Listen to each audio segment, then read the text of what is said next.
चौहान राजवंश।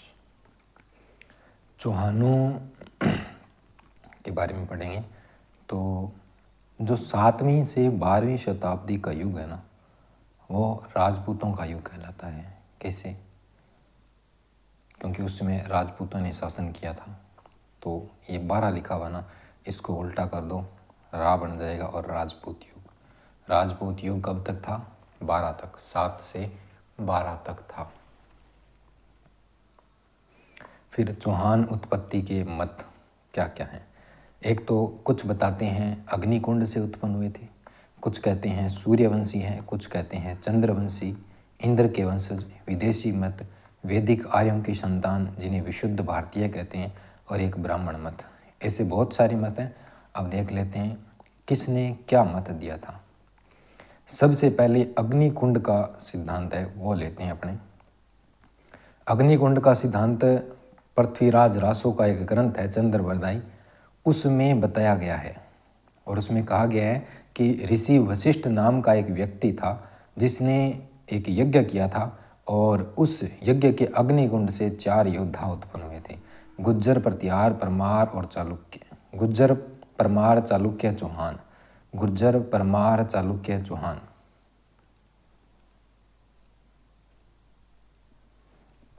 गुर्जर, परमार, चालुक्य, चौहान। चालुक्यों को सोलंकी कहते हैं और चौहानों को चाहमान कहते हैं। ठीक है, 4 ये उत्पन्न हुए थे। और इनका समर्थन किसने किया है? मोहनोत नैणसी, सूर्यमल मिश्रण, इन्होंने इसका समर्थन किया है अग्निकुंड का। तो अग्नि है वो चंद पल की है, तो अग्निकुंड सिद्धांत किसने दिया है? चंद्रवरदाई में, पृथ्वीराज रासो ग्रंथ में दिया है। किया किसने था अग्निकुंड यज्ञ? वशिष्ठ ने विशिष्ट यज्ञ किया था। और मोहनोत नैणसी और सूर्यमल मिश्रण को कैसे याद रखोगे कि अग्निकुंड का समर्थन किया है? तो अग्निकुंड की प्रशंसा मुँह से की थी। एक तो मुँह से मोहनोत नैणसी, और से आपको याद रखना है सूर्यमल मिश्रण। उसके बाद जस्ट सेकंड नंबर है सूर्यवंशी। सूर्यवंशी किसने कहा था? पृथ्वीराज विजय। वो पृथ्वीराज रासो था चंद्रवरदाई का। ये पृथ्वीराज विजय, हमीर महाकाव्य, हमीर रासो ग्रंथ, और पंडित गौरी शंकर हीराचंद्र ओझा, इनके अनुसार सूर्यवंशी थे। कैसे याद रखेंगे? सूर्य पर विजय हमीर ने गोरा होकर के की थी। सूर्य पर विजय हमीर ने गोरा होकर के की थी। सूर्य पर विजय हमीर ने गोरा होकर के की थी। तो सूर्य से आपको याद रखना है सूर्यवंशी, विजय से आपको याद रखना है पृथ्वीराज विजय, हमीर से 2 बार हमीर महाकाव्य, हमीर रासो, और गोरा से आपको याद रखना है गौरी शंकर हीराचंद्र ओझा। फिर चंद्रवंशी मत है, उसमें सीधा याद रख लो हांसी शिलालेख, अचलेश्वर मंदिर का लेख। इंद्र के वंशज में 2 याद रख लो, रायपाल का सिवाड़े विलेख, इंद्र ने रायपाल का सिवाड़े विलेख। विदेशी मत, विदेशी एक मत है, उसके अनुसार चौहान है वो विदेशी थे। तो शक अथवा सीथियन किसने कहा? कर्नल जेम्स टोड और विलियम क्रूक ने शक अथवा सीथियन कहा इनको। हुणों की संतान वी.एस. स्मिथ ने कहा है, और कुषाणों से संबंधित अलेक्जेंडर कनिंघम ने कहा है। कुषाणों से संबंधित अलेक्जेंडर कनिंघम ने कहा है। शक है वो कर्नल की कुकिंग पर, ऐसे याद रखना आपको। विदेशी मत में शक है वो कर्नल की कुकिंग पर। तो कर्नल जेम्स टोड और विलियम क्रूक है वो शक अथवा सीथियन बताते हैं। हुणों से संबंधित बताते हैं हुसी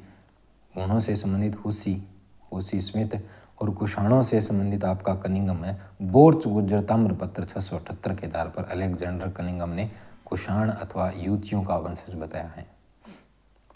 वैदिक आर्यों की संतान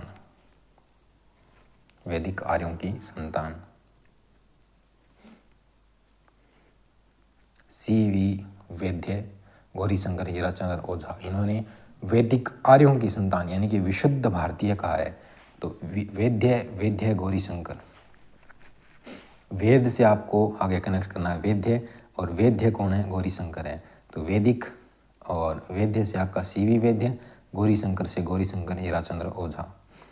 ब्राह्मण मत ये किसने दिया था? ये गोपीनाथ शर्मा ने बिजोलिया शिलालेख के अनुसार वत्स गोत्रीय ब्राह्मण बताया, बिजोलिया शिलालेख के आधार पर। और Dasharatha Sharma the early Chauhan digest उसमें कहा है। और डॉक्टर भंडारकर और कायम खान रासो ग्रंथ रचयिता कवि जान के अनुसार इनको ब्राह्मण मत कहा गया। तो गोपी 10 भांडों में कमाकर खाता है, याद कैसे रखना है, गोपी 10 भांडों में कमाकर खाता है। तो गोपीनाथ शर्मा 10 से आपका दशरथ शर्मा, पांडवों से आपका भंडारकर और कमाकर यानी कि कायम खान। और इन्होंने इसको कायम खान जो ग्रंथ है उसकी बात हो रही है, कायम खान रासो की बात हो रही है। कायम खान के रचयिता कवि जान कवि थे और Dasharatha Sharma the early Chauhan digest के थे।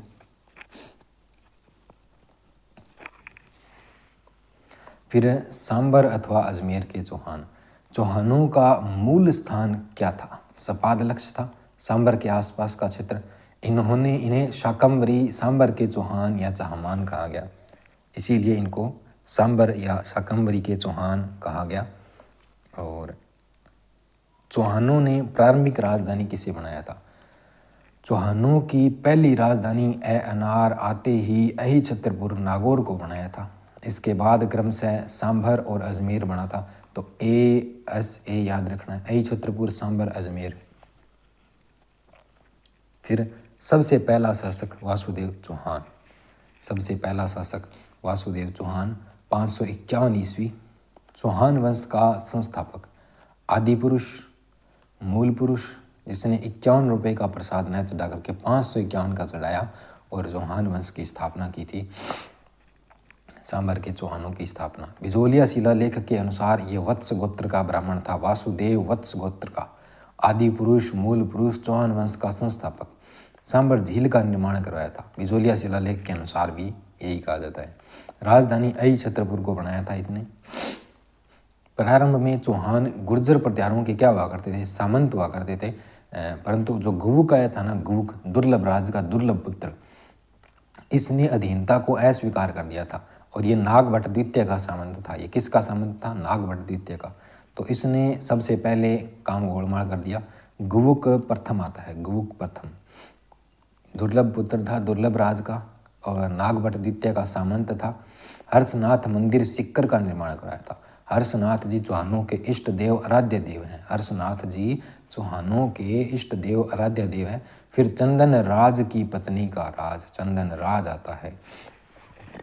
सबसे पहले वासुदेव चौहान, फिर दुर्लभ राज का पुत्र गुवुक,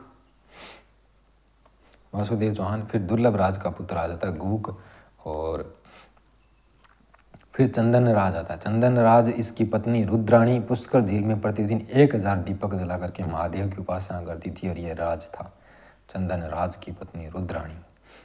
फिर सिंह राज महाराजा धीराज की उपाधि धारण की थी, सिंह की भांति महाराजा धीराज की उपाधि धारण की थी। फिर विग्रह राज द्वितीय, प्रारंभिक चौहान शासकों में सबसे प्रतापी शासक, 2 नंबर का काम करता है वो सबसे प्रतापी होता है। तो विग्रह राज द्वितीय। अहिलवाड़ा के चौहान चालुक्य शासक मूल राज प्रथम को हराया था। विग्रह राज ने अहिलवाड़ा के चालुक्य शासक मूल राज को प्रथम को हराया था। बड़ौच गुजरात में अपनी कुल देवी आशापुरा माता का मंदिर बनाया था। माता का पूरा आशीर्वाद था विग्रह राज द्वितीय पर, तभी तो वो 2 नंबर का काम करता था। कुल देवी आशापुरा माता का मंदिर बड़ौच गुजरात में बनाया था। गोविंदराज तृतीय, पृथ्वीराज विजय ने इन्हें वेरीगढ़ शत्रु का संहारक कहा था। गजनी के शासकों को मारवाड़ में आगे बढ़ने से रोका था। तो गोविंदराज तृतीय वो वेरीगढ़ है, शत्रु संहारक कहलाता है। पृथ्वीराज विजय में इनको कहा गया है, गजनी के शासकों को मारवाड़ में आगे बढ़ने से रोका था।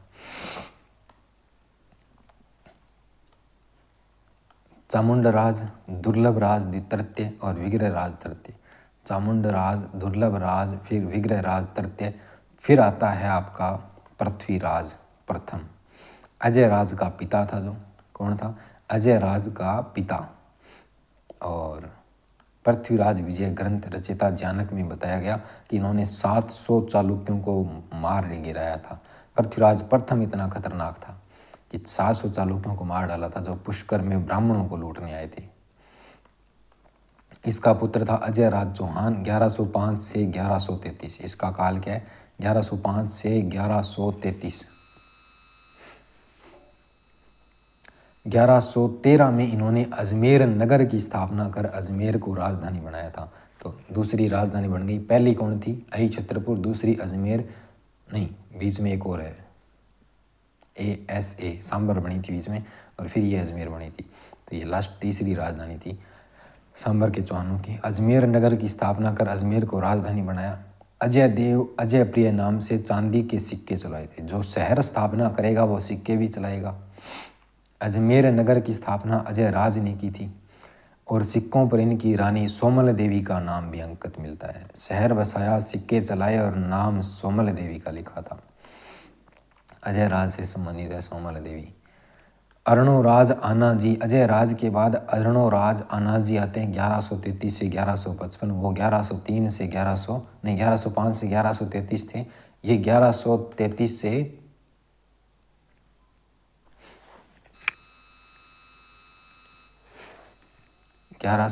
से 1155 है। तो तुर्क आक्रमणकारियों को खदेड़ा था अर्णोराज ने तुर्कों को खदेड़ा और मालवा के शासक नरवर्मन को पराजित किया था। अर्णोराज आनाजी नरवर्मन को परास्त करते हैं और इस स्थान को शुद्ध करने के लिए हवन करवाया। यानी कि तुर्कों के संहार के बाद की बात हो रही है, तो वहाँ पर खून बिखरा था। तो चंद्रा नदी का जल रोक करके 1137 में आना सागर झील का निर्माण करवाया, वहाँ से रक्त साफ करवाया। आना सागर झील अर्णोराज ने बनवाई थी। झील क्यों? तुर्कों की खून से रंगी धरती को साफ करने के लिए। पुष्कर में वराह मंदिर का निर्माण अर्णोराज आना जी ने करवाया था। देवबोध धर्मघोष इनके दरबारी विद्वान थे। अब ये खून से रंगी धरती को साफ कराते हैं तो देवता समान बंदे थे और धर्म का पालन करते थे। परम भट्टारक महाराजा धीराज परमेश्वर की उपाधि धारण की थी और चालुक्य शासक कुमारपाल ने इनको आबू के युद्ध में हरा दिया था। और इस युद्ध का वर्णन प्रबंध चिंतामणि लेखक हैं जिसके मेरुतुंग एवं प्रबंध कोश जिसके लेखक हैं राजशेखर, उसमें मिलता है। तो चालुक्य शासक कुमारपाल ने इनको आबू के युद्ध में हरा दिया था। इसको अर्णोराज को। चालुक्य नरेश जयसिंह द्वितीय की पुत्री कंचन देवी से विवाह किया था। चालुक्य नरेश जयसिंह सिद्धराज की पुत्री कंचन देवी। अर्णोराज ने किससे विवाह किया? चालुक्यों ने ही हराया था और उन्हीं की पुत्री कंचन से विवाह किया था इसने, अर्णोराज ने। तो चालुक्यों ने, जो कुमारपाल था ना, उसने हराया था कुमारपाल ने आबू के युद्ध में, और चालुक्यों की ही बेटी से विवाह किया था कंचन देवी से। बड़ा चालाक था। हत्या बेटे जगदेव चौहान ने की थी। हत्या बेटे जगदेव चौहान ने की। चौहानों का पितृहंता, हत्या बेटे जगदेव ने की थी और चौहानों का पितृहंता जगदेव कहलाता है। तो अर्णोराज थोड़ा ज़्यादा काम कर रहा था तो इसके बेटे ने इसको टपका दिया। अर्णोराज के 4 पुत्र जगदेव, विग्रहराज चतुर्थ, अपारंगांगे और सोमेश्वर चारों शासक बने। बिजोलिया विलेख में सोमेश्वर की उपाधि प्रताप लंकेश्वर मिलती है। सोमेश्वर है, उसकी उपाधि प्रताप लंकेश्वर। और जगदेव चौहानों का पितृहंता कहलाता है, चौहानों का पितृहंता। फिर आता है विग्रहराज चतुर्थ, बाकी 3 को छोड़ दो। विग्रहराज चतुर्थ 1158 से 1163 ईस्वी, 1158 से 1163 ईस्वी गजनी के शासक अमीर खुसरो शाह और दिल्ली के तोमर शासक तमर को पराजित करके दिल्ली पर अधिकार किया था। गजनी के शासक अमीर खुसरो शाह और दिल्ली के तोमर शासक तमर को पराजित करके दिल्ली पर अधिकार किया था। विग्रहराज चतुर्थ ऐसा शासक था। दिल्ली पर अधिकार करने वाला पहला चौहान शासक विग्रहराज चतुर्थ बिसलदेव चौहान। चौहान वंश का स्वर्ण काल कहा जाए तो विग्रहराज चतुर्थ का काल है, लेकिन विग्रहराज द्वितीय था ना, उसने भी कुछ न कुछ किया था। विग्रहराज द्वितीय था तो उसने चौहानों, प्रारंभिक चौहानों में सबसे प्रतापी शासक विग्रहराज द्वितीय था और चौहानों का स्वर्ण काल इसी के काल को कहा जाता है विग्रहराज। 1158 से 1163 याद रखना है, 1158 से 1163। प्रमुख ग्रंथ ललित विग्रहराज नाम से ग्रंथ लिखा। यह ग्रंथ दरबारी कवि सोमदेव ने लिखा था, जिसमें विग्रहराज और देसल देवी के प्रेम की कहानी का काल्पनिक वर्णन मिलता है। तो ललित विग्रहराज ग्रंथ किसका है? सोमदेव का है। और उसने विग्रह राज और देसल देवी की प्रेम कहानी का वर्णन किया है। फिर बीसलदेव रासो, जिसके लेखक हैं नरपति नाले, जिसमें बीसलदेव और राजमती की प्रेम कहानी है। हरि केली नाटक की रचना की थी संस्कृत में इन्होंने, और इनके समय दिल्ली का शिवालिक स्तंभ शिलालेख 1163 ईस्वी में उत्कीर्णित हुआ, जिसमें जानकारी मिलती है कि विग्रहराज चतुर्थ ने मल्लेच्छों को बार बार पराजित किया था। अजमेर में संस्कृत पाठशाला सरस्वती कंठाभरण का निर्माण कराया, जिसे मोहम्मद गोरी के सेनापति कुतुबुद्दीन ऐबक ने 1198 में तोड़कर 2.5 दिन के झोंपड़े में परिवर्तित कर दिया, यानी कि मस्जिद बना दी। और पंजाब शाह का पीर का 2.5 दिन का उर्स लगता है वहाँ पर, पंजाब शाह के 2.5 दिन का उर्स लगता है। और राजस्थान की प्रथम प्राचीन मस्जिद है ये, राजस्थान की पहली प्राचीन मस्जिद है। कवि और विद्वानों का ये आश्रय दाता था, उनको इज्जत देता था, तो इनको कवि बांधव भी कहा गया है। जैनक भट्ट ने कहा था। जाबलीपुर का नाम जवालापुर कह दिया था इन्होंने। टोंक का बीसलपुर कस्बा और बीसल सागर बांध बनवाया था विग्रहराज चतुर्थ ने। उसके बाद पृथ्वीराज चौहान द्वितीय आता है, पहले प्रथम आया था, अभी द्वितीय आएगा। रानी सुहावर्दी देवी ने मेनाल में सहुएश्वर शिव मंदिर का निर्माण कराया था इनकी रानी। फिर आता है पृथ्वीराज चौहान तृतीय, जो महत्वपूर्ण भी 1177 से 1192, 1177 से 1192 ईस्वी, जन्म 1166 ईस्वी में अहिल पाटन गुजरात में हुआ था। पिता सोमेश्वर थे, माता कर्पूरी देवी थी, सेनाध्यक्ष भुवनमल था और मुख्यमंत्री कदम्ब मास या केमास था इनका। पृथ्वीराज का परामर्श मंत्री कदम्ब मास या केमास था। पृथ्वीराज चौहान 11 वर्ष की आयु में शासक बने थे। 1166 में जन्म हुआ था और मात्र 11 वर्ष की आयु 1177 में ये शासक बने। नाना अनंगपाल तोमर ने दिल्ली में लालकोट किले का निर्माण कराया और इस किले को पृथ्वीराज चौहान तृतीय ने मोहम्मद गोरी से जीतकर इसका नाम पिथौरगढ़ रखा था। भंडानकों का दमन 82 में किया था पृथ्वीराज ने। मथुरा भरतपुर के क्षेत्र में पृथ्वीराज ने इनका दमन किया था। महोबा का विजय 1182, परमर्दी देव, पृथ्वीराज चौहान और प्रजन राय कछवाहा, 3 से संबंधित है महोबा। 1182 भंडानकों का 82 में फिर महोबा यूपी के चंदेल शासक परमर्दी देव के वीर सेनापति आला उदल सेनापति को पृथ्वीराज चौहान ने युद्ध में मार दिया था। पृथ्वीराज ने प्रजन राय कछवाहा को महोबा का उत्तराधिकारी नियुक्त किया था। पृथ्वीराज ने प्रजन राय को फिर महोबा का उत्तराधिकारी नियुक्त किया था। चालुक्यों पर विजय 1184 में चालुक्यों पर विजय। गुजरात के चालुक्यों और अजमेर के चौहानों के बीच लंबे समय से संघर्ष चल रहा था। तो पृथ्वीराज रासो के अनुसार पृथ्वीराज ने आबू राजकुमारी इंचिनी से विवाह किया, जिससे गुजरात के चालुक्य भीमदेव द्वितीय नाराज हो गए और भीमदेव द्वितीय ने प्रधानमंत्री जगदेव प्रतिहार और पृथ्वीराज की सेना के मध्य नागौर का युद्ध हुआ।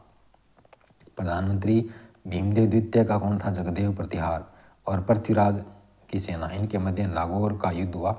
बाद में संधि हो गई थी।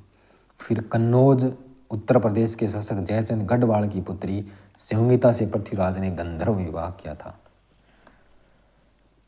तराइन का पहला युद्ध होता है 1191 ईस्वी में। तराइन वर्तमान में करनाल हरियाणा में है। पृथ्वीराज चौहान तृतीय और मोहम्मद गौरी के मध्य हुआ था, जिसमें पृथ्वीराज चौहान जीत गए थे। पृथ्वीराज चौहान ने दिल्ली के सामंत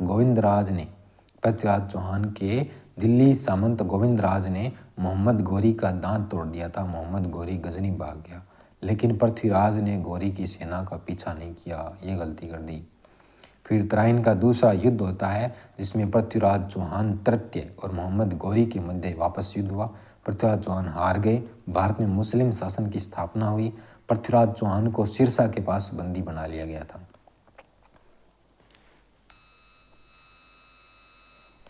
फिर पृथ्वीराज रासो के अनुसार, ये ग्रंथ है पृथ्वीराज रासो, उसमें कहा गया कि मोहम्मद गौरी पृथ्वीराज को गजनी ले गया और जहाँ चंद्रबरदाई ने एक दोहा बोला और शब्द भेदी बाण से पृथ्वीराज ने मोहम्मद गौरी को मार दिया था। पृथ्वीराज, चंद्रबरदाई, इन दोनों ने इसको लपेट दिया। 4 बांस 24 गज 8 अंगुल अष्ट प्रमाण ता ऊपर सुल्तान मत चूकी चौहान, ऐसा कहा गया था। और महत्वपूर्ण बिंदु, मोहम्मद गोरी भारत में मुस्लिम राज्य का संस्थापक बना था। मोहम्मद गोरी। पृथ्वीराज चौहान को अंतिम हिंदू सम्राट कहा जाता है। पृथ्वीराज चौहान ने चारों ओर दुश्मनों का खात्मा कर दल पुंगल, विश्व विजेता की उपाधि धारण की और अन्य उपाधि राय पिथौरा भी है। पृथ्वीराज चौहान के दरबारी कवि चंद्रबरदाई और जयानक थे। विद्यापति, गोड़, वागीश्वर, जनार्दन, आशाधर, विश्वरूप और पृथ्वीराज रासो ग्रंथ पिंगल भाषा में चंद्रबरदाई में लिखा था। पै से पै पिंगल पृथ्वीराज रासो। इस ग्रंथ को चंद्रबरदाई के पुत्र जलण ने पूरा किया था। चंद्रबरदाई का मूल नाम पृथ्वी भट्ट वल्लादी था। पृथ्वीराज विजय ग्रंथ संस्कृत भाषा में जयानक ने लिखा था। पृथ्वीराज के घोड़े का नाम नाट्यरंबा था और छतरी है वो काबुल अफगानिस्तान में है। पृथ्वीराज का स्मारक है वो तारागढ़ अजमेर में है। सांबर के चौहान अपने पढ़ चुके हैं। सांबर के चौहानों के बाद आते हैं रणथंभौर के चौहान। रणथंभौर आपको रण में रंग दिखाना है, रण में रंग दिखाना है। गोविंदराज, गोविंदराज रणथंभौर के चौहान वंश का संस्थापक था। रणथंभौर के चौहान वंश का संस्थापक गोविंदराज था। गोविंदराज चौहान 1194, गोविंदराज चौहान 1194 पृथ्वीराज चौहान का पुत्र कुतुबुद्दीन ऐबक ने रणथंभौर की जागीर दे दी थी इसको। किसने दी थी? कुतुबुद्दीन ऐबक ने रणथंभौर की जागीर गोविंदराज चौहान को 94 में जन्म हुआ था और कुतुबुद्दीन ऐबक ने इसको दे दी। रणथंभौर के चौहान वंश का संस्थापक कौन था? रणथंभौर के चौहान वंश का संस्थापक गोविंदराज चौहान था। रण रण रग रग वीर नारायण, उसके बाद शासक हुआ वीर नारायण, जो इल्तुतमिश से संघर्ष करते हुए इनकी मृत्यु हो गई। फिर वाघ भट्ट आता है, जो वाघ भट्ट किसका समकालीन था? रजिया सुल्तान है ना दिल्ली की, उसके समकालीन था। तो रणथंभौर दुर्ग पर आक्रमण रजिया सुल्तान ने किया था। र से रणथंभौर, र से रजिया सुल्तान ने आक्रमण किया और आगे वाघ भट्ट उस समय शासक था। तो वाघ भट्ट ने विफल कर दिया, वाघ भट्ट ने विफल कर दिया। फिर आता है जेत्र सिंह। जेत्र सिंह नासिरुद्दीन के रणथंभौर के आक्रमण को विफल करता है। जो नासिरुद्दीन है उसको नाकामयाब करता है जेत्र सिंह जीतने में रणथंभौर आक्रमण पर। उसके बाद हमीर देव चौहान, जो रणथंभौर के चौहान शासकों का महत्वपूर्ण शासक है और इसी से प्रश्न आता है। हमीर देव चौहान 1282 से 1301, 1282 से 1301 हमीर देव चौहान। रण का प्रतापी शासक, रणथंभौर का प्रतापी शासक, रण का प्रतापी शासक, रणथंभौर के चौहानों का सबसे प्रतापी शासक। विजय अभियान के लिए कोटिजन्य यज्ञ का आयोजन करवाया था। किसने? हमीर देव चौहान ने कोटिजन्य यज्ञ का आयोजन कराया और उसमें पंडित कौन था? पंडित विश्वरूप था। मेवाड़ शासक समर सिंह को पराजित किया था। हमीर ने समर को पराजित किया, हमीर ने मेवाड़ के समर को पराजित किया। दिल्ली के शासक जलालुद्दीन खिलजी ने 1290 में झाइन दुर्ग पर आक्रमण किया और झाइन दुर्ग को जीत लिया। दिल्ली के शासक जलालुद्दीन खिलजी ने 1290 में झाइन दुर्ग पर आक्रमण किया। जब महज 82 से 1301 इनका शासनकाल रहा है, थोड़े टाइम बाद में कर दिया था। तो झाइन दुर्ग उसने जीत लिया था और झाइन दुर्ग की रक्षा करते समय गुरदास सैनी मारा गया था उस समय, जो हमीर देव का सेनापति था। रणथंभौर दुर्ग पर जलालुद्दीन खिलजी ने 2 बार आक्रमण किया। मतलब रणथंभौर दुर्ग की कौन सी झाइन दुर्ग था? पहले झाइन दुर्ग को जीतो फिर रणथंभौर जीत सकते थे। तो झाइन दुर्ग को तो जीत लिया उसने 1290 में जलालुद्दीन खिलजी ने, लेकिन आगे नहीं जा पाया वो रणथंभौर तक। तो 2 बार आक्रमण किया था 1291-92 में, लेकिन दुर्ग जीत नहीं पाया था। तो उसने कहा था कि ऐसे 10 दुर्गों को मैं मुसलमानों के एक बाल के समान नहीं समझता, एक बाल के बराबर नहीं समझता। जो ये अभियान था ना जलालुद्दीन खिलजी का, उसमें अमीर खुसरो की रचना मिफ्ता उल फतुह, जियाउद्दीन बर्नी की पुस्तक तारीख ए फिरोज शाही, इसमें इस अभियान पूरे का वर्णन मिलता है। हमीर देव ने 17 युद्ध लड़े थे, 17 युद्ध लड़े, खतरा मोल लिया था और 16 युद्ध जीते थे। लास्ट में अलाउद्दीन के धक्के चढ़ा था ये। अलाउद्दीन का आक्रमण होता है। उसके बाद हमीर देव चौहान ने अलाउद्दीन खिलजी के विद्रोही सेनापति मीर मोहम्मद शाह और केबरू, ये कारण था आक्रमण का, केहबरू भाई को शरण दी थी। गुजरात अभियान के समय मोहम्मद शाह है वो अलाउद्दीन का सारा धन लेकर के फरार हो गया था और हमीर देव चौहान के पास चला गया। एक कारण तो ये है, ये कुछ ज़्यादा स्टिक नहीं बैठता। उसके बाद एक हमीर हट ग्रंथ है, उसके अनुसार मोहम्मद शाह को अलाउद्दीन की जो बेगम थी ना चिमना, उससे प्रेम हो गया और दोनों फरार हो गई और अलाउद्दीन के पास आ गए। अलाउद्दीन को मारना भी चाहते थे और अलाउद्दीन से भाग करके ये हमीर के पास आ गई। तो हमीर शरणागतों की रक्षा करता है और सौंपने से मना कर देता है। तो अलाउद्दीन खिलजी का आक्रमण, जब हमीर ने मोहम्मद शाह को लौटाने से मना कर दिया तो अलाउद्दीन खिलजी ने उलूग खां और नुसरत खां के नेतृत्व में सेना भेजी। उलूग खां और नुसरत खां के नेतृत्व में सेना भेजी और सेना ने झाइन दुर्ग पर अधिकार किया, जो इसकी कुंजी है। फिर हमीर देव चौहान ने अपने 2 सैनिक अधिकारी भीम सिंह और धर्म सिंह को भेजा। धर्म सिंह ने धर्म के काम किए थे, मरा नहीं, और भीम सिंह मारा गया। अलाउद्दीन की सेना को पराजित कर धर्म सिंह रणथंभौर की ओर लौट गया, लेकिन भीम सिंह को मार दिया गया था। हमीर देव चौहान ने भीम सिंह की मृत्यु के लिए धर्म सिंह को उत्तरदायी ठहराया, उसको हटा दिया और भाई भोज है उसको नियुक्त किया, लेकिन बाद में भोज को भी हटा दिया। अलाउद्दीन के पास चला गया भोज बाद में, और वो रणथंभौर पर आक्रमण करने के लिए इसको और प्रेरित करता है अलाउद्दीन खिलजी को। अलाउद्दीन खिलजी सेना सहित आक्रमण करने के लिए आता है बाद में। पहले वो रणथंभौर पर आक्रमण के लिए अलाउद्दीन ने 2 सेनापति उलूग खां और नुसरत खां को भेजा, जहाँ पर नुसरत खां को निहाल कर दिया, नुसरत खां को मार दिया, पीछे बचा उलूग खां। उलूग खां बच गया था। फिर अलाउद्दीन खुद आएगा। अलाउद्दीन खिलजी का आना, अमीर खुसरो खजाइन उल फतवा तारीख अलाई, अलाउद्दीन की सेना के साथ में आया था अमीर खुसरो इस बार, और जिसने आंखों देखा वर्णन लिखा था। अलाउद्दीन ने लगभग 1 वर्ष तक रणथंभौर दुर्ग पर घेरा डाले रखा, और जिससे दुर्ग में खाद्य सामग्री का अभाव हो गया। खाद्य सामग्री का अभाव होने के कारण उस अंदर दिक्कत आने लग गई। अमीर खुसरो कहता है कि सोने के 2 दानों के बदले चावल का दाना भी नसीब नहीं हो रहा था उनको, ये हालत थी उनकी। अलाउद्दीन ने हमीर देव के सेनापति रणमल और रतिपाल है उनको दुर्ग का लालच दिया और अपनी ओर मिला लिया, और उन्होंने धोखेबाजी की और कोई गुप्त रास्ते बता दिए, वो अंदर आ गए। 11 जुलाई 1301 को हमीर देव की पत्नी रंग देवी और पुत्री देवल दे, इन्होंने रणथंभौर दुर्ग में स्थित पद्मला तालाब में कूद करके जौहर किया, और हमीर देव ने केसरिया किया। राज्य का पहला साका हुआ और एकमात्र जल जौहर है। मोहम्मद शाह भी अमीर देव की तरफ से लड़ते हुए वीर गति को प्राप्त हुआ। रणथंभौर विजय के बाद अमीर खुसरो लिखता है कि आज कुफ्र का घर इस्लाम का घर हो गया। ये कुछ न कुछ बोलता ही रहेगा। अलाउद्दीन ने रणथंभौर दुर्ग उलूग खान को सौंप दिया, क्योंकि नुसरत खान पहले मारा गया था, बचा उलूग खान। बीजादित्य नामक कवि हमीर देव के दरबार में हुआ करता था। हमीर देव ने अपने पिता जेतर सिंह के 32 वर्ष के शासनकाल में एक रणथंभौर दुर्ग में 32 खंभों की छतरी बनाई, और जिसे न्याय की छतरी कहते हैं। हमीर देव चौहान के लिए कहा जाता है कि सिंह सवन सतपुरुष वचन, कदली फले एक बार, तिरिया तेल हमीर, हट चढ़े न दूजी बार। ये हमीर के लिए कहा गया है।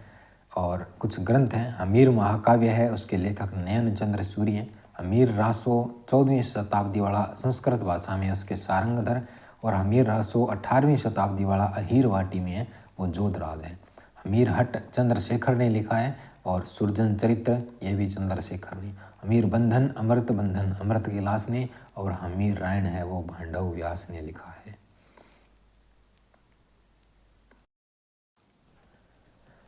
उसके बाद है नाडोल के चौहान। नाडोल न से 960 याद रखना है, 960 में स्थापना की थी। नाडोल लय से लक्ष्मण सिंह ने की थी।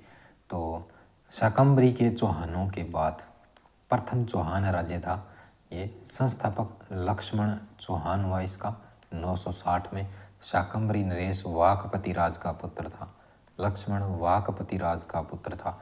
नाडोल शाखा के कीर्तिपाल चौहान ने मेवाड़ शासक सामंत सिंह को पराजित किया और मेवाड़ को अपने अधीन कर लिया।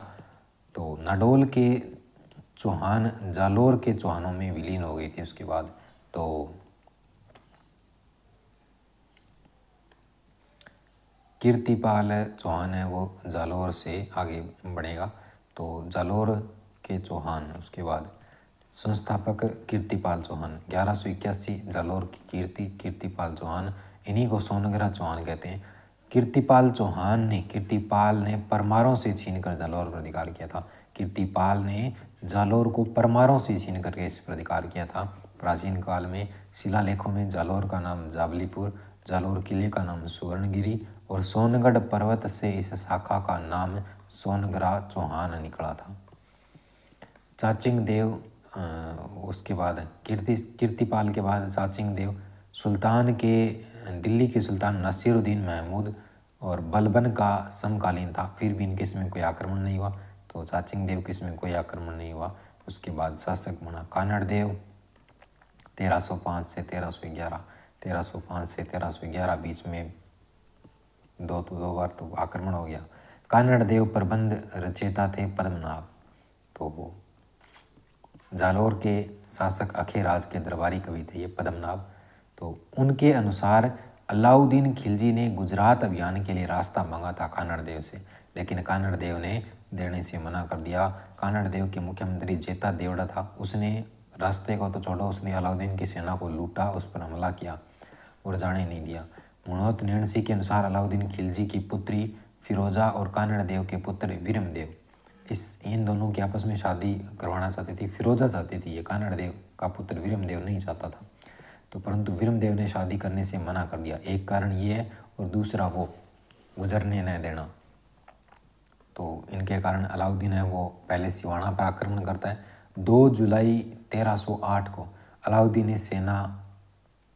की सेना ने सेनापति कमालुद्दीन गुर्ग के नेतृत्व में सिवाना दुर्ग पर आक्रमण किया। सिवाना का सेनापति सातल देव था, कानड़ देव का भतीजा। देशद्रोही भावला पंवार था, उसने सिवाना के किले का जो पानी का रक्त स्रोत था उसमें रक्त मिलवा दिया, गोमांस मिलवा दिया, उसे अपवित्र करवा दिया। अलाउद्दीन के सेना नायक नाहर खान तथा भोज भी इसमें मारे गए थे। सातल देव के नेतृत्व में केसरिया हुआ, महिलाओं ने जोहर किया और कमालुद्दीन ने कमाल कर दिया। कमालुद्दीन गुर्ग ने कमाल कर दिया और दुर्ग का दुर्गाध्यक्ष भी बनाया गया बाद में। अलाउद्दीन खिलजी ने विजय के पश्चात सिवाना का नाम खेराबाद रखा और कमालुद्दीन गुर्ग को दुर्ग सौंप दिया। फिर जालौर अभियान 1311, 1308 के बाद 1311 कानड़ देव के सेनापति दहिया बीका ने शत्रु सेना को जालौर दुर्ग तक पहुंचने का सुरक्षित मार्ग बता दिया। कानड़ देव और उसका पुत्र वीरम देव सोनगरा अलाउद्दीन की सेना से लड़ते हुए वीर गति को प्राप्त हुए। कानड़ देव की रानी जेतल देव ने महिलाओं के साथ जोहर किया और जालौर दुर्ग का नाम अलाउद्दीन खिलजी ने जलालाबाद रखा, उसने सिवाना का खेराबाद रखा। और पद्मनाभ के ग्रंथ वीरम देव सोनगरा री बात और अमीर रायण में भी ये इसका युद्ध का वर्णन मिलता है। कानड़ देव के भाई मालदेव सोनगरा ने अलाउद्दीन की अधीनता स्वीकार कर ली, जिसे बाद में चित्तौड़ किले का भार सौंपा गया था। उसके बाद सिरोही के चौहान। सिरोही का प्राचीन साहित्य में नाम अबुर्द प्रदेश मिलता है। कर्नल जेम्स टोड के अनुसार सिरोही का मूल नाम शिवपुरी था। सिरोही का पुराना नाम शरणवाही था और प्रारंभ में आबू में परमारों का शासन था। आबू सिरोही में परमारों का शासन था, जिसका संस्थापक धूमराज था। परमारों का संस्थापक धूमराज था। राजधानी चंद्रावती हुआ करती थी। बाद में सैसमल ने सिरोही नगर की स्थापना की। लुम्बा चौहान है वो सिरोही की देवड़ा शाखा का संस्थापक या आदि पुरुष बनता है। 1311 में आबू और चंद्रावती को परमारों से छीनकर देवड़ा शाखा की स्थापना की। आबू और चंद्रावती को परमारों से छीनकर देवड़ा शाखा की स्थापना की। देवड़ा चौहानों के कुल देवता सारणेश्वर थे, सिरोही के रहने वाले। सिरोही के चौहानों के कुल देवता कौन थे, या देवड़ा चौहानों के कुल देवता सारणेश्वर थे, बस इतना याद रखना है। लुम्बा चौहान सिरोही की देवड़ा शाखा का संस्थापक था, आदि पुरुष। 1311 के लगभग आबू और चंद्रावती को परमारों से छीनकर देवड़ा शाखा की स्थापना की। तो सिरोही के चौहान आए तो देवड़ा याद रखना है। अखेराज देवड़ा उपनाम है उड़ना राजकुमार। अखेराज उड़ना राजकुमार 1527 में खानवा के युद्ध में महाराणा सांगा के साथ उड़ा था, उसका साथ दिया था। फिर सुल्तान देवड़ा दत्तानी के युद्ध में 1583 में महाराणा प्रताप के भाई जगमाल जो अकबर का सेनापति था उसको मार दिया था इसने। दत्तानी के युद्ध में प्रताप के भाई जगमाल को मारा था सुल्तान देवड़ा ने। फिर बूंदी के चौहान। कुंभाकालीन लेख में बूंदी का नाम वृंदावती मिलता है। बूंदी देते हैं, बूंदी देवे, देव से आपको याद रखना है। देव सिंह हाड़ा ने बूंदी के शासक जेता मीणा को पराजित करके बूंदी राज्य में हाड़ा चौहान वंश की स्थापना की थी। राव सुरजन हाड़ा। अकबर चित्तौड़ का किला जीतकर रणथंभौर के चारों ओर घेरा डालता है। उस समय सुरजन हाड़ा ने 1569 में अकबर से संधि की थी। तो सुरजन हाड़ा संभल गया टाइम से। तो अकबर जब चित्तौड़ का किला जीतता है ना, तब वो डर के पहले ही और रणथंभौर के चारों ओर घेरा डालता है। तो उसमें सुरजन हाड़ा संधि कर लेता है अकबर से। अकबर ने सुरजन हाड़ा को राव राजा की उपाधि प्रदान की, 5000 मनसबदार बनाया। सुरजन हाड़ा के कहने पर कवि चंद्रशेखर ने सुरजन चरित्र ग्रंथ की रचना की थी। फिर राव रतन सिंह हाड़ा। जहांगीर ने 5000 का मनसबदार बनाया और रतन नए से इनको न्याय के कारण इनको रामराज और चित्रकला प्रेमी होने के कारण सर बुलंदराय की उपाधि प्रदान की थी। किसने? जहांगीर ने। या रामराज और चित्रकला प्रेमी होने के कारण सर बुलंदराय। राव शत्रुशाल। केशवराय पाटन बूंदी में केशवराय मंदिर बनाया शत्रुशाल ने, और बूंदी के किले में रंग महल का निर्माण कराया। तो रंग शत्रु का देखो और चित्र उम्मीद से बनते हैं। अनिरुद्ध हाड़ा। इनके शासनकाल में 1683 से 1695 में देवपुरा गांव में 84 खम्भों की छतरी का निर्माण राव देवा ने कराया था। अनिरुद्ध के काल में देवा ने करवाया था। पत्नी नाथावती। अनिरुद्ध की पत्नी नाथावती ने 1699 में रानी की बावड़ी का निर्माण अपने पुत्र बुद्ध सिंह के काल में कराया था। इनका पुत्र जोध सिंह हाड़ा जेत सागर तालाब, जो अनिरुद्ध हाड़ा है उसका पुत्र था जोध सिंह हाड़ा। वो जेत सागर तालाब, जोध सिंह जेत सागर तालाब बूंदी में गणगौर के अवसर पर रानियों के साथ गणगौर की प्रतिमा के साथ डूब गया, इसलिए कहा होता है हाड़ो ले डूबियो गणगौर, और ये गणगौर नहीं मनाते शायद। राव बुद्ध सिंह। नेहतरंग की एक रचना, नेहतरंग ग्रंथ की रचना की थी राव बुद्ध सिंह ने। इनके समय मुगल शासक या बादशाह फर्रुख सियर ने बूंदी का नाम फर्रुखाबाद रखा था। बुद्ध सिंह बुद्धू था तो लोग आकर के नाम रख के चले गए। बुद्ध सिंह की कछवाहा रानी अमर कुंवरी थी और ये सच में बुद्धू था। इसकी जो घरवाली थी उसने अपने पुत्र उम्मेद सिंह को राजा बनाने के लिए अपने राखीबंद मराठा भाई मल्हार राव होलकर को आमंत्रित किया था, और यहीं से मराठों का आगमन होता है। और सवाई जय सिंह था, उसने क्या किया कि उसको नहीं बनाया शासक और दलेल सिंह को बूंदी का शासक नियुक्त कर दिया। तो राजस्थान में सर्वप्रथम 18 अप्रैल 1734 को मराठों का प्रवेश बूंदी से होता है। उम्मेद सिंह के पास हुंज नामक घोड़ा था। हुंजा तारागढ़ किले बूंदी में चित्रशाला का निर्माण कराया था इसने। उम्मीद से चित्र बनते हैं। विष्णु सिंह 1818 में ईस्ट इंडिया कंपनी से संधि कर लेता है, और बहादुर सिंह बूंदी के अंतिम शासक थे। बहादुर बूंदी। कोटा के चौहान। कोटिया भील के नाम पर इसका नाम कोटा पड़ा। कोटा का पुराना नाम नंदग्राम था। कोटा प्रारंभ में बूंदी रियासत का एक भाग था। यहाँ पर भी चौहानों की हाड़ा शाखा का शासन था। यहाँ पर भी हाड़ा थे। हाड़ा बूंदी और कोटा दोनों में थे। 1631 में सांझा ने बूंदी नरेश रतन सिंह के पुत्र माधो सिंह को कोटा दे दिया था। रतन सिंह का पुत्र था माधो सिंह, उसको दे दिया, जो कोटा राज्य का संस्थापक कहलाता है। 1631 मांगरोल का युद्ध होता है 1621 में, नहीं 1821 में। कोटा के महाराव किशोर सिंह द्वितीय और झाला जालिम सिंह कोटा के फौजदार थे, प्रशासक थे। इनके बीच में कोटा की प्रशासनिक शक्तियों को लेकर के 12 के पास मांगरोल में युद्ध हुआ, जिसमें अंग्रेजों ने जालिम सिंह का साथ दिया और जालिम सिंह जीत गया और कोटा प्रशासन का सर्वेसर्वा बना। 1838 में झाला मदन सिंह, जालिम सिंह का पोता, को अंग्रेजों ने कोटा रियासत के 17 परगने देकर झालावाड़ रियासत बना दी और राजधानी झालरा पाटन रखी थी। अंग्रेजों द्वारा बनाई गई अंतिम रियासत झालावाड़ थी।